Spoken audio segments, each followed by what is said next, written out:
weapons, and we fight from the position of victory, which Christ has already won for us. So before I start, I want to share a dream how the Lord taught me. Okay, 2004, I had a dream. In this dream, actually, some people might have heard it, but I want to again repeat. In the dream, there is a arena, big arena like a football field, and I'm standing in the middle, ready to face my opponent. My opponent is a champion. What you can call it a karate champion or kung fu, whatever. He's a champion, and the whole stadium is filled. It's filled with people, and they're all wondering how come a tiny little woman is facing a champion. And I'm also wondering why I'm standing, why I'm fighting this battle. Then the whistle blow and the fight begins. The champion, he comes, lunges towards me, he wanted to put a punch on my left side. All I do is I just turn to my neck to the right side and I say, Jesus is with me. So he again goes back to his position. So we both are having a place to stand. He is going back to his original position, and again he comes back to put a punch on my left side. Again, I turn my neck to the other side and say, Holy Spirit is in me. And now the fight, now the enemy, the champion is getting angry that he cannot punch me. And he now comes with more and more fears, and then he starts using all kind of weapons. Throughout this, as the weapons come, it's like, it's come up to my neck like a boomerang. It goes back to him. It comes and goes back. And I'm only saying two words: Jesus is with me, Holy Spirit is in me. And another thing, I'm just standing in my position. I'm not moving. I'm just standing there as cool. And the enemy is, the champion is coming forward, going back, coming forward, going back, but I'm not moving from my position. And finally, towards the end, he gets so angry, the battle becomes more fierce, the attacks become so fast. And all I say is these two words. And then suddenly he says, now I'll finish you off. So he has a sharp weapon with which he just comes towards my neck too. He said, I will kill you, I'll finish you off. Actually, this dream was so real that in my dream, I know the enemy is choking me. It's not a dream, it's actually a reality also.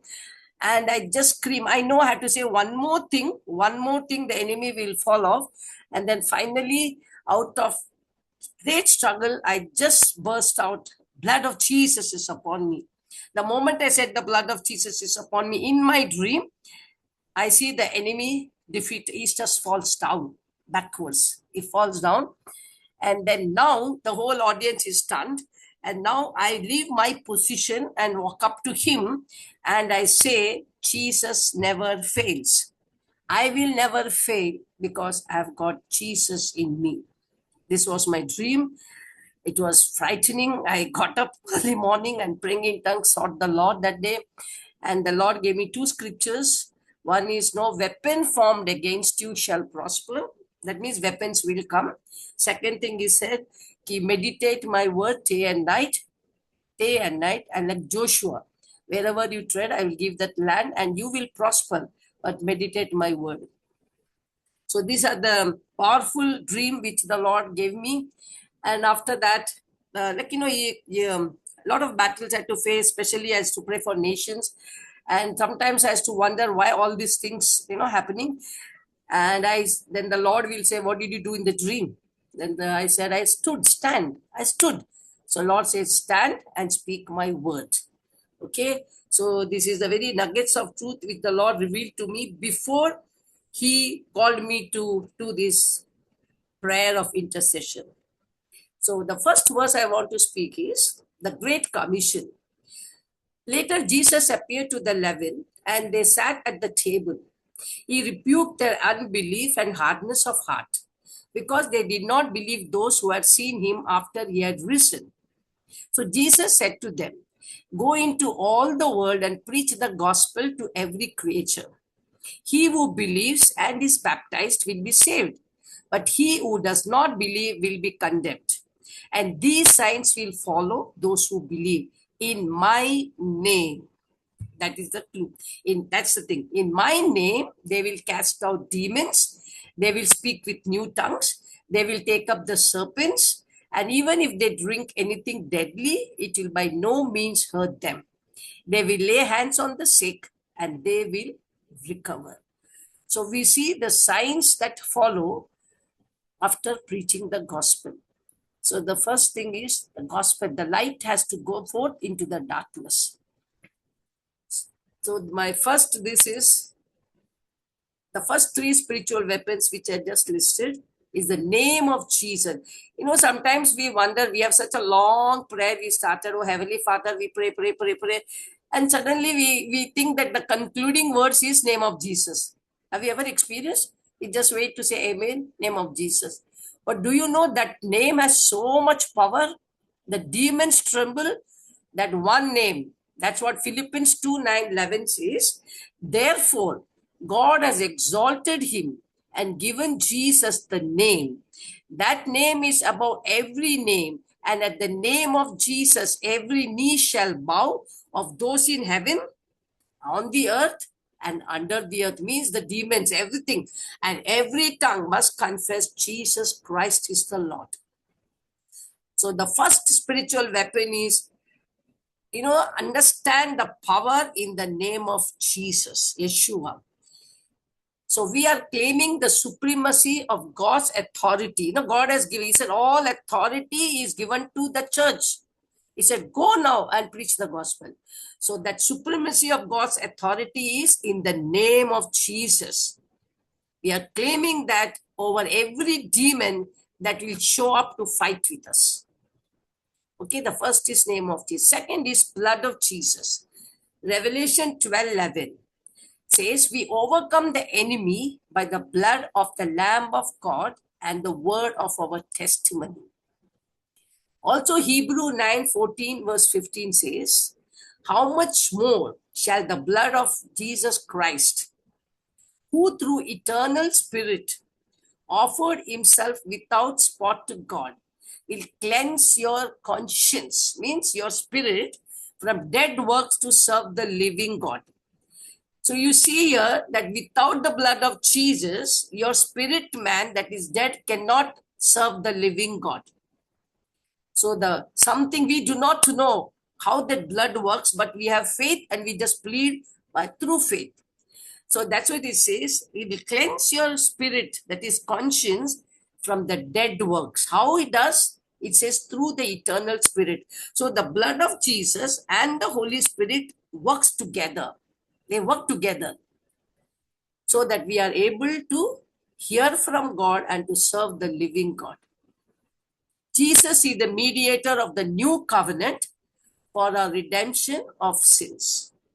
We also know in the Hebrew chapter 4, where Jesus has given the access to the throne of God through his precious blood, where his blood was applied to the heavenly sanctuary upon the mercy seat. So we have an access to the Father's throne to obtain mercy and grace in times of need. And the third powerful spiritual weapon is Holy Spirit. Jesus has given us the Holy Spirit. He is our helper. He is our comforter, who will abide with us forever when we are born again as children of God. The Holy Spirit indwells in our spirit man. He will lead us, guide us, and empower us to live a victorious life in Christ. Without the Holy Spirit, we cannot. Our spirit man is so much charged with the Holy Spirit. We must be so we cannot fight the enemy's battle through our mind. We can fight only through our spirit. The Holy Spirit, we need Holy Spirit to fight our battles. So that's why I said those three things which the Lord revealed to me. Jesus is with us. Holy Spirit is in us. And the blood of Jesus is upon us. Okay, now, why God, we are going to read, the main text today is the armor of God. We have a spiritual warfare. God has given us the weapon, but He has already done for us. But certain things we have to do. So actually the armor of God, He says, we have to put on the armor of God. Jesus is not going to put it for us. The first three things which I listed now, it is already an accomplished. We have at our salvation we have received and our position, but now we have to do something. If we do not do that thing, we will not be a victorious Christian. When the enemy comes, we cannot just fight. So that's why Paul in Ephesians 6, he talks about the armor of God. I just want to read that. Finally, my brethren, be strong in the Lord and the power of his might. Power of his might means the Holy Spirit power. Put on the whole armor of God so that you may be able to stand against the wiles of the devil. That means there is the, the armor of God is mentioned because Paul says the enemy is there. Don't think that I've come across many believers who just go on with life as if the enemy doesn't exist. He exists. You cannot ignore. You cannot be ignorant. For we do not wrestle against the flesh and blood, but against the principalities, the powers, against the rulers of the darkness of this age, and against the spiritual host of wickedness in the heavenly places. Therefore, take up the whole armor of God, and that you may be able to withstand in the evil day. There is a day, evil day, and having done all that, you stand. Of course, he now lists the armor of God. We look into those pieces one by one. See, there is a warfare. Our warfare is not a physical warfare where the wars are fought on the physical level. Our warfare is in the spirit realm. So in the spirit realm, we have to have the spiritual weapons. We have to be equipped. We have to put on the armor of God. That's why, and we cannot say like we cannot fight.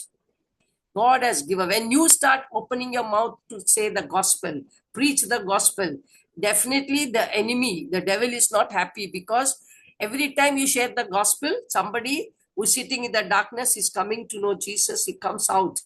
So the enemy is not happy, but can we just be scared? No, we have already have the victory. And God has revealed to us how we should be dressed up in a days of battle. So this is just a picture which I'm showing, the armor of God. These are all the pieces. One is helmet of salvation. Then there is a breastplate of righteousness. Then there is a belt of truth. Then you have a shield of faith. Then you take the sword of the Spirit. And then the feet, gospel of shoes of peace, feet protected by the gospel. So let's look into these pieces one by one.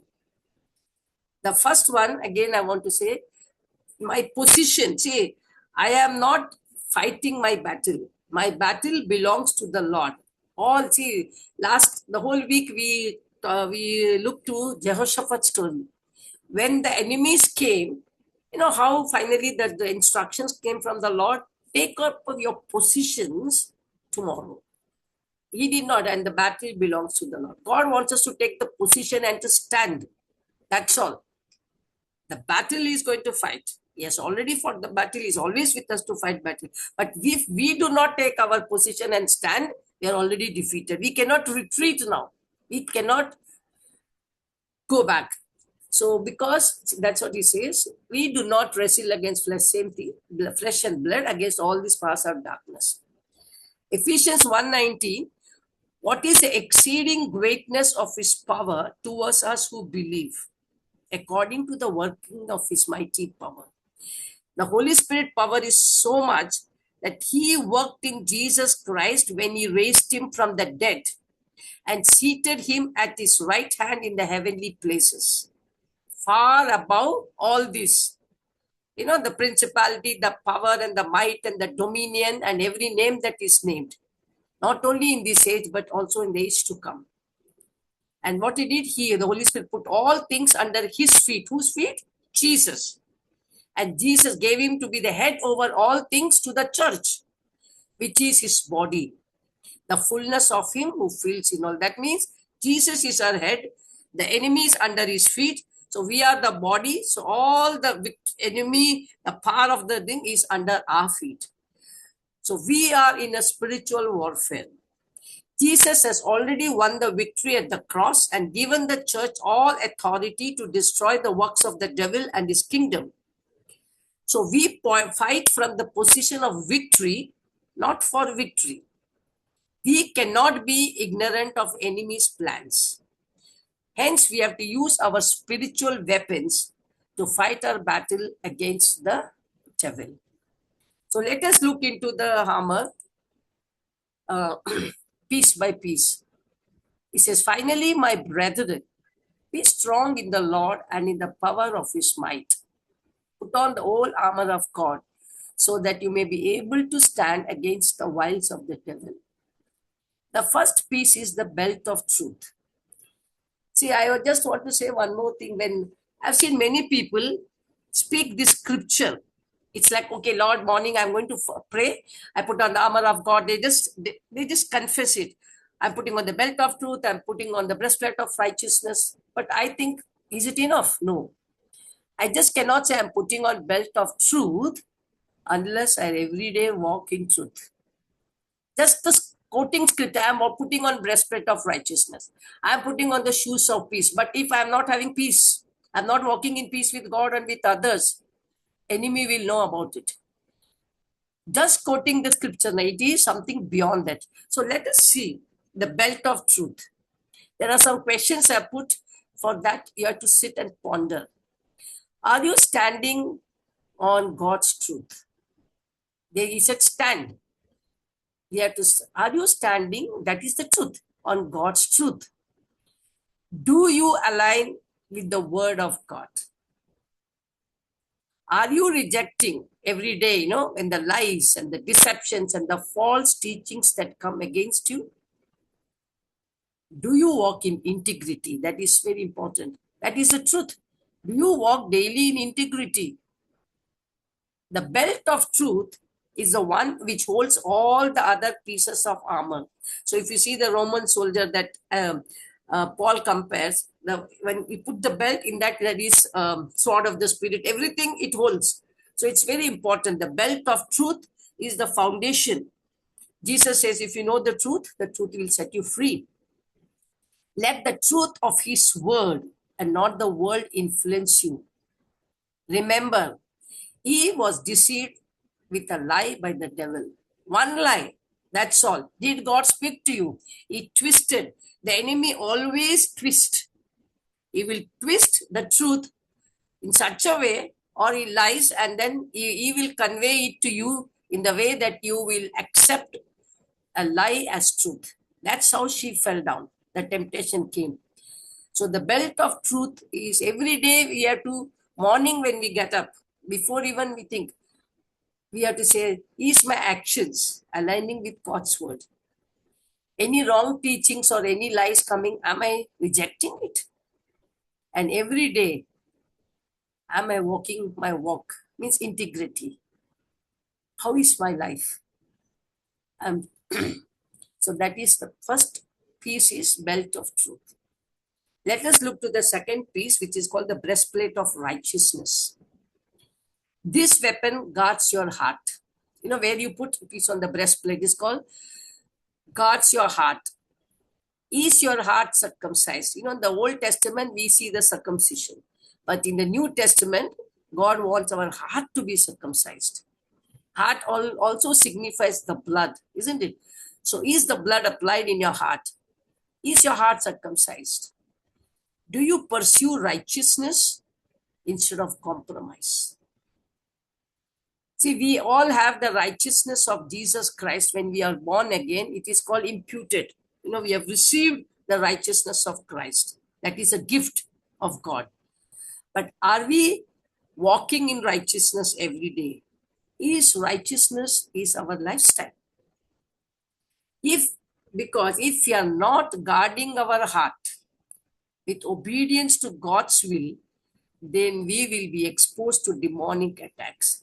No, the Bible says very clearly, God knows the intents of our heart. Everything what is there in our heart. So if my heart is not pure, I can be vulnerable. I can be open to the enemy's attack. So I have to live every day. Out of the heart flows the issues of life, the proverb says. So we have to see that we put on the breastplate of righteousness every day and walk in the righteousness, our lifestyle, a lifestyle of righteousness, right thinking, right living, right speaking, which will, we, which will know that, we are not in a place of compromise. We will continue to pursue righteousness at all costs. The third one is the gospel of peace. Are you wearing gospel or the shoes of peace? Just saying, oh God, I'm putting on gospel of peace is not enough. Am I every day, am I at peace with God and with others? I've experienced in my prayer life, if my heart is not at peace, I will not be able to pray only. I will not be able to pray. So the Holy Spirit will bring deep conviction in my heart. He's always there with us. In fact, this whole armor of God, the Holy Spirit is always with us to guide. He will point to us. He will not condemn us, but he will convict us. And if I'm not walking in peace, he will remind, because if my heart is not at peace, I am open to the enemy's attack. So we have to be very careful. Are you at peace with God and with others? Are you ready to share the gospel wherever you go? Very, very important. We are supposed to tell Jesus, say the commission is carry the gospel, share the good news. Wherever we walk, whomever we meet, are you so readiness? Are you wearing the shoes of readiness to share his gospel?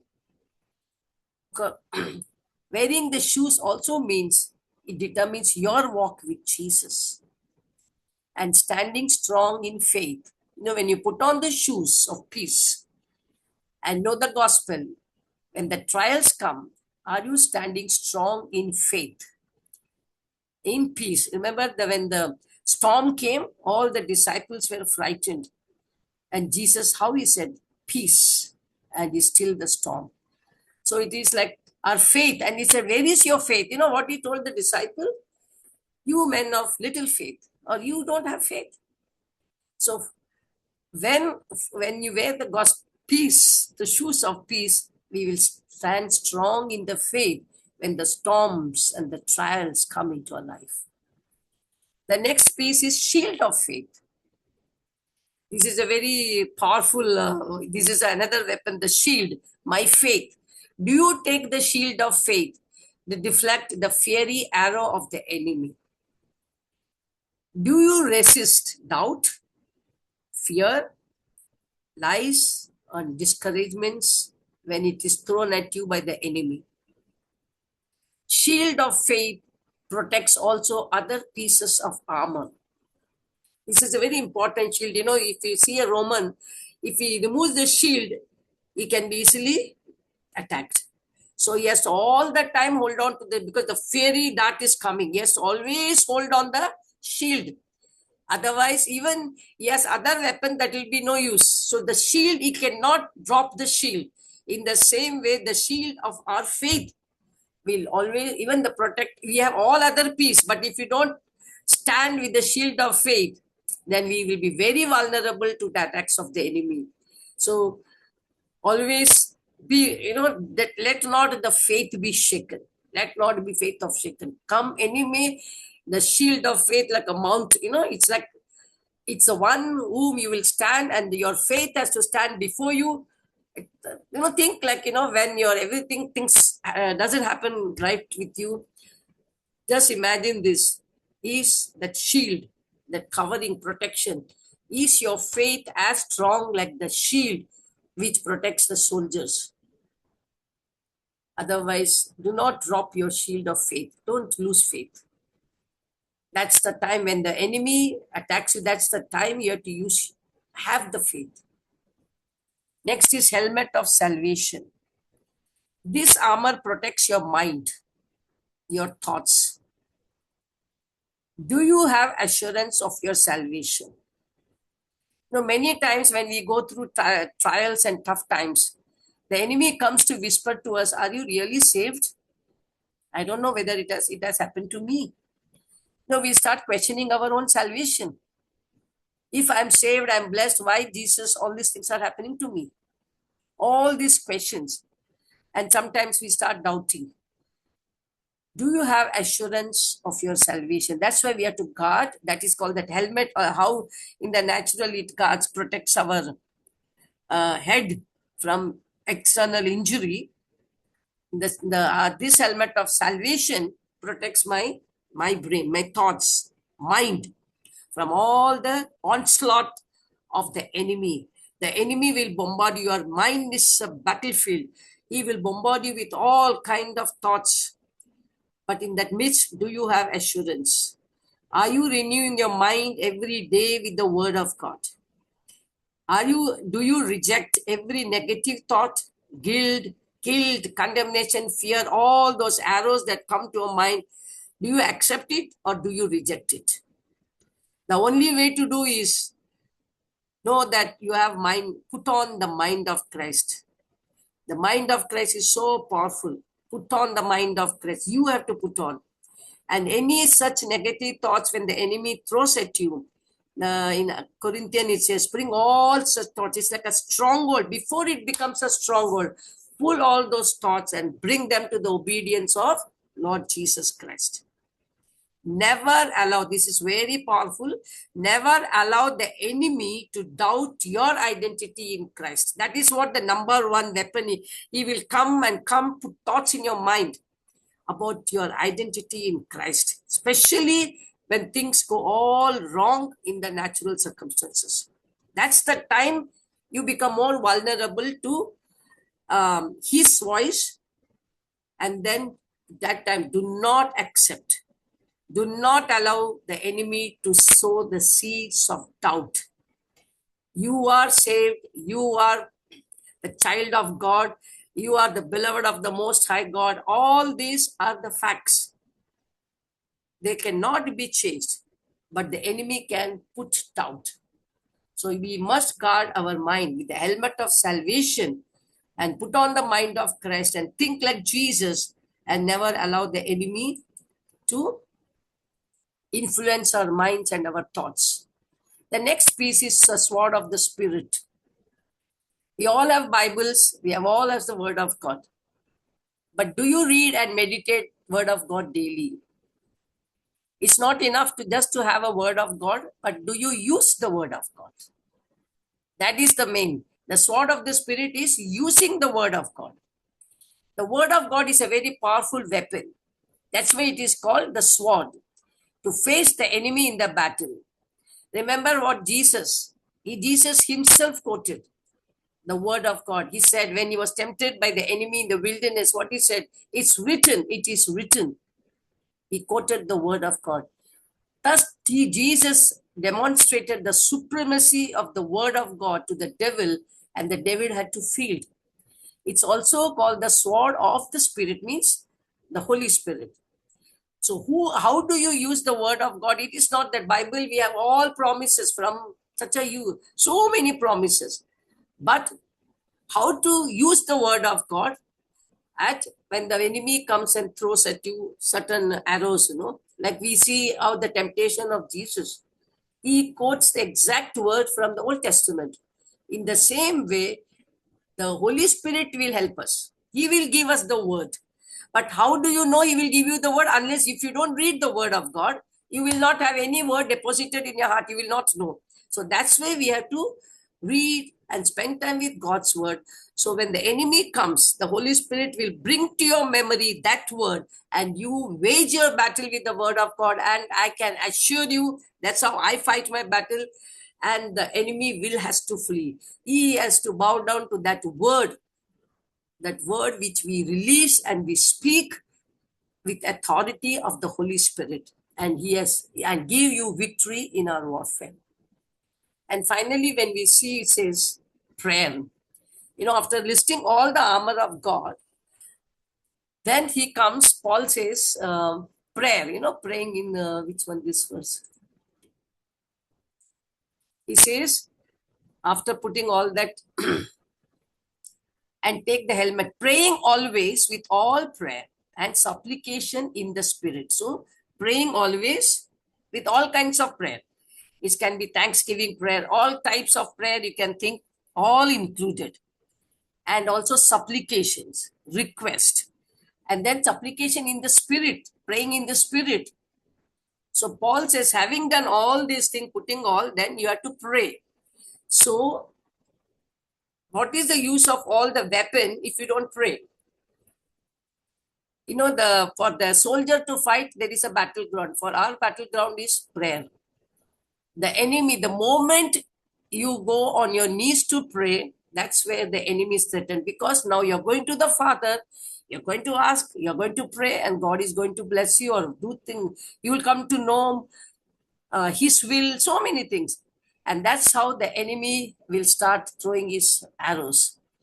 That prayer is my battleground. So just having the armor of God is no use unless I pray.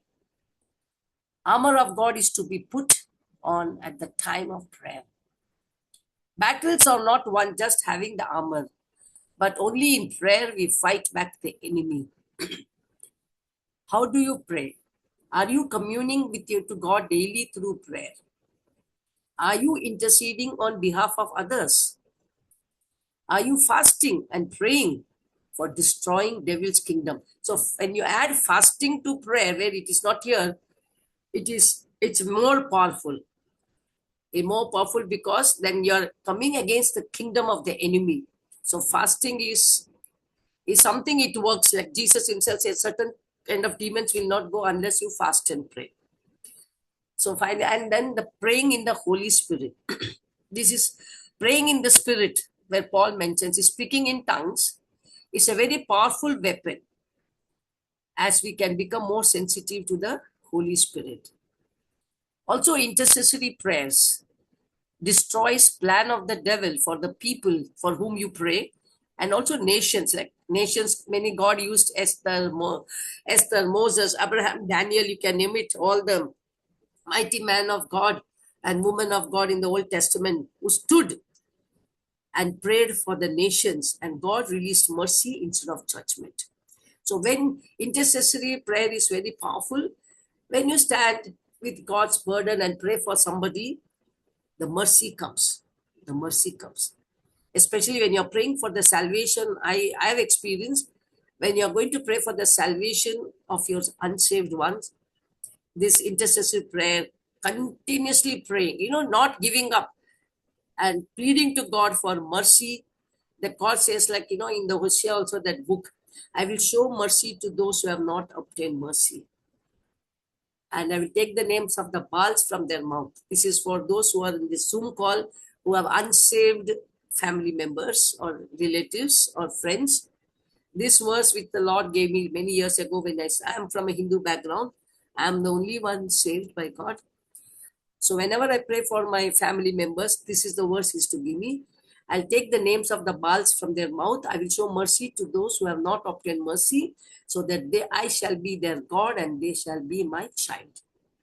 So it's so intercessory prayer for others is very powerful, because then God shows mercy and not judgment. Amen. And finally, let's pray. So all this we have, it's like a teaching session, but I sincerely want each one of you who's on this call to use this and to use everything which Jesus has given. Let us not be afraid of facing the battle. We are victorious. Yes, the problem enemy is threatened by us, but that should not help us to put our guards down. We are standing in the might and the strength of the power of the Holy Spirit. We are the victorious one. So I just want to, before concluding, I just want to pray this prayer. Let's pray. Father God, we come to you in the name of your Son, Jesus Christ. Help us, Father, to use all the spiritual weapons which He has given us so that we can live a victorious life in Christ. Holy Spirit, help us to put on the whole armor of God to fight our battles. Help us to pray always, to be watchful till the end with all perseverance. Help us, O Lord, to be committed in our walk with you and never ever give up in our warfare, knowing the battle is already won by Jesus. And Jesus never fails. I've experienced this. He never fails, and we shall never fail, for we have Jesus with us. And Jesus said, I am with you always till to the end of the age. Amen.